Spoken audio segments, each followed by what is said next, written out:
Assalamualaikum warahmatullahi wabarakatuh. Perkenalkan, nama saya Najla Ratanadia. Saya merupakan mahasiswi psikologi Universitas Negeri Padang. Baiklah, sekarang ini saya akan membuat sedikit video psikoedukasi tentang agresi dunia maya.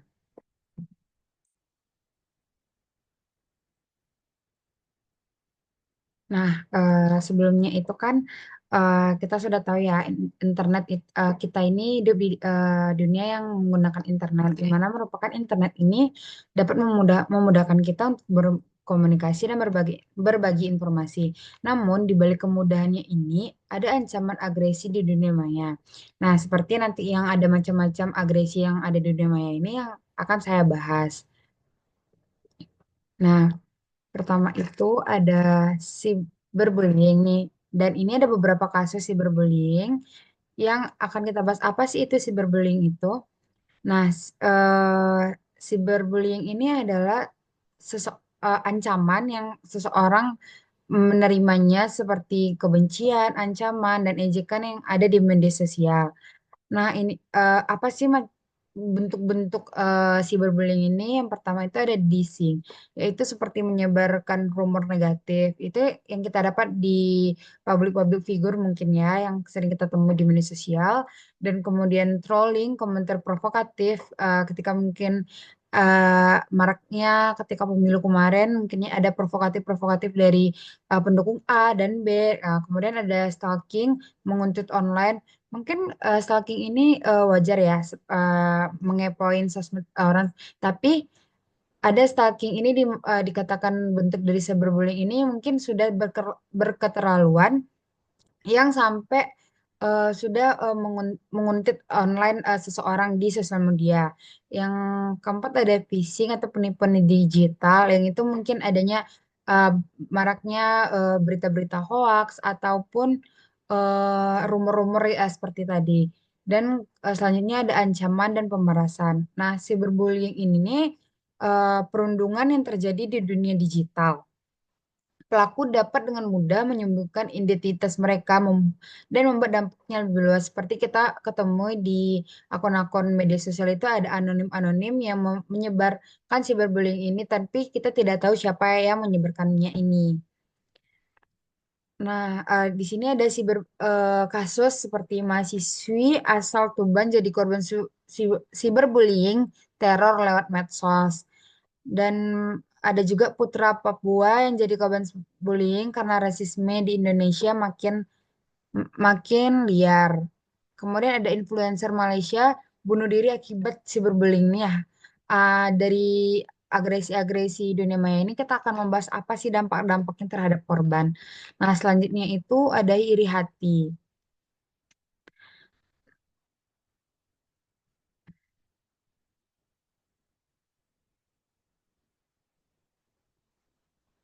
Nah, apa sih iri hati online yang kita temui itu adalah seseorang membandingkan dirinya dengan unggahan teman atau menunjukkan gaya hidup yang mewah.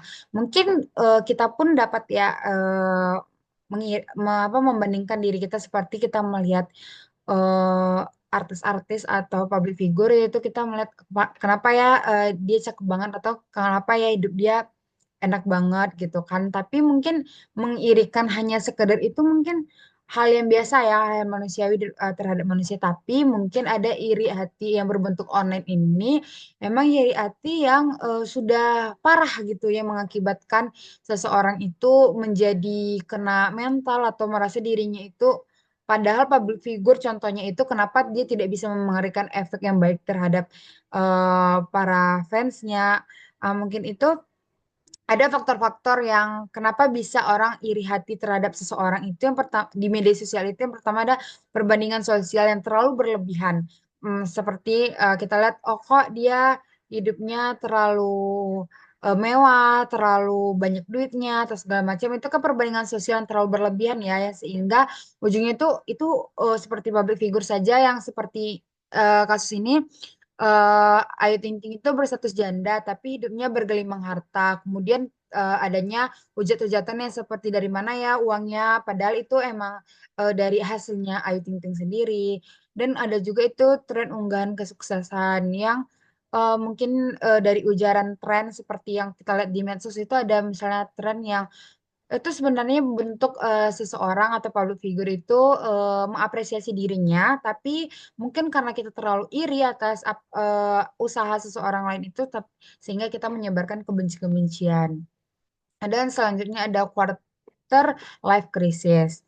Nah, di sini juga kita lihat iri online ini terjadi saat kita merasa tidak nyaman melihat pencapaian orang lain di media sosial, dan fenomena ini sering dipicu oleh perbandingan sosial yang tidak sehat. Nah, di sini juga ada kasus dari istri pemimpin dunia diujar karena pamer harta, yaitu Mary Antonetti. Uh, Bagaimana seseorang itu mungkin dari berkeluarga yang berada, atau orang-orang yang setelah berusaha mencapai kesuksesannya itu dan membuat apresiasinya di media sosial, tetapi ada beberapa orang yang membuat hujatan padahal itu sebuah apresiasi seseorang, ataupun itu bentuk apa ya, pengaruh positif agar orang bisa terpacu, agar orang juga bisa mengikuti jejak-jejak para para artis atau media atau public figure lainnya. Nah, yang ketiga itu ada cybercrime. Nah, cybercrime ini yang sedang serang marak-maraknya ya, yang ada di Indonesia maupun negara lainnya. Nah, cybercrime ini adalah ilustrasi peretas mencuri data pribadi atau melakukan penipuan online. Eh, jenis-jenis cybercrime ini ada hacking, pencurian identitas, penipuan transaksi online. Seperti yang kita lihat di beberapa kasus yang saya temui itu pertama ada kerugian akibat kejahatan siber tembus 164,7 kuadriliun pada 2025. Nah, berarti dari cybercrime ini adalah orang-orang yang ahli dalam media sosial atau ahli dalam bagian peretas, hingga penipuan-penipuan, hingga korban-korban itu menjadi awalnya itu tidak tahu apa-apa jadi korban. Seperti ada kerugiannya hingga tembus 164,7 kuadriliun pada tahun 2025 ini. Nah, di sini juga ada cybercrime ini terlalu sensitif dengan bank perbankan karena ada contohnya BSI diduga kena serangan cyber, pengamat sebut sistem pertahanan bank tidak kuat. Mungkin ada berbagai bentuk cybercrime yang ada di perbankan itu, seperti awalnya itu ada memberikan, contohnya aja memberikan hadiah ya yang berjuta-juta atau hadiah berbentuk harta, yang mungkin masyarakat yang belum bisa menganalisa bentuk-bentuk penipuan itu mungkin terikuti ya apa yang terpengaruh itu berdasarkan orang-orang yang pelaku yang menelpon atau SMS segala macam, tetapi akibatnya itu nanti ada nomor rekening atau mengirimkan nomor rekening, sehingga uang-uang rekening yang ada di pemilik si korban itu ludes diambil, karena ada serangan cybercrime yang dilakukan pelaku. Nah, yang ketiga juga ada kasus cybercrime kejahatan berbasis komputer. Di mana kita ketahui cybercrime ini kan dunia maya yang bercakup dengan eh, komputer atau coding-coding segala macam yang dilakukan oleh pengusaha-pengusaha yang ahli dalam bidangnya seperti elektronik ini. Yang awalnya bisa jadi seperti SMS atau telepon, tetapi dengan embel-embel memberikan 10 juta atau memberikan harta, yang kemudian si korban mungkin merasa terpancing gitu dengan yang dilakukan oleh pelaku, sehingga tidak tahu akibatnya ke belakangnya itu ada penipuan atau pembobolan PIN ATM, isi rekening atau segala macam. Nah, dalam macam-macam agresi ini apa sih dampak yang terjadi pada si korban? Nah, dampak dari cyberbullying atau agresi dunia maya, bukan cyberbullying saja, atau bahkan ada cybercrime atau iri hati itu berbeda-beda ya terhadap individunya. Tapi seperti kasus yang dari cyberbullying ini saja, influencer Malaysia bunuh diri akibat cyberbullying. Itu termasuk dari dampak yang terjadi dari cyberbullying. Ada juga seperti gangguan kecemasan dan depresi, menurunnya harga diri, masalah akademik dan sosial, hingga mungkin mengakibatkan seperti korban yang bunuh diri, mengakhiri hidupnya karena adanya cyberbullying, karena ketikan-ketikan di sosmed yang tidak bisa diterimanya, yang awalnya mungkin itu menjadi pikiran overthinking terhadap si korban yang sehingga berjangkau lama yang membuat korban-korban tersebut itu mengakhiri hidupnya dengan bunuh diri.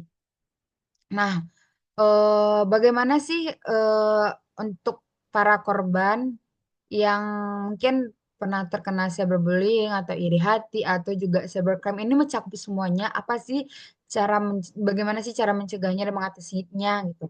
Yang pertama mungkin itu seseorang bisa memblokir akun pelaku dan berbicara ke teman atau ke siapa yang orang dipercaya gitu. Jadi ketika sudah kena kena menjadi korban cyberbullying atau cybercrime atau segala macam itu bisa kayaknya tidak terlalu memikirkan ya, apalagi dari cyberbullying atau iri hati atau dengan komen-komen hujatan itu bisa dengan tidak terlalu memikirkan apa yang dikatakan orang lain, seperti bisa dengan memblok sosmednya agar tidak muncul lagi perkataan-perkataan yang tidak yang membuat si korban itu eh, merasa tidak dihargai atau merasa overthinking dengan komen-komen itu bisa diblok akunnya atau seperti dengan cybercrime itu bisa menghindarinya itu ketika ada telepon masuk atau yang anonim yang siapapun itu berbentuknya dengan embel-embel hadiah atau segala macam itu bisa tidak usah diladenin gitu ya. Nah, mungkin jika untuk eh, udah mengalami gangguan yang berjangka lama itu bisa konsul ke psikolog ataupun bidang-bidang yang ahli dalam itu seperti mungkin ada dari cyberbullying yang mungkin kita terlalu overthinking membaca komen-komen itu sehingga membuat diri kita tuh susah tidur atau segala macam gangguan-gangguan seperti itu segera diatasi dan bisa bangkit lama-lama. Dan untuk yang pelaku, untuk orang-orang yang memanggilkan media sosial ini kan bisa memilah gitu perkataan yang sehingga orang-orang lain itu tidak merasa dirinya tidak berharga. Nah, kan dari beberapa macam-macam agresi dunia maya ini, walaupun internet itu memanfaatkan, ada juga sisi negatifnya seperti ya orang-orang yang tidak bertanggung jawab inilah yang seperti memberikan kritikan, hujatan yang terlalu parah, atau juga yang terlalu apa menggunakan ilmu-ilmu ilmu-ilmu internetnya itu tidak baik seperti cybercrime tadi gitu. Itu bisa eh, sadar gitu bahwa bahwa setiap individu itu berbeda-beda dalam penerimaannya. Jangan jangan menggunakan hal-hal dunia maya ini, internet ini jadian hal-hal yang negatif gitu.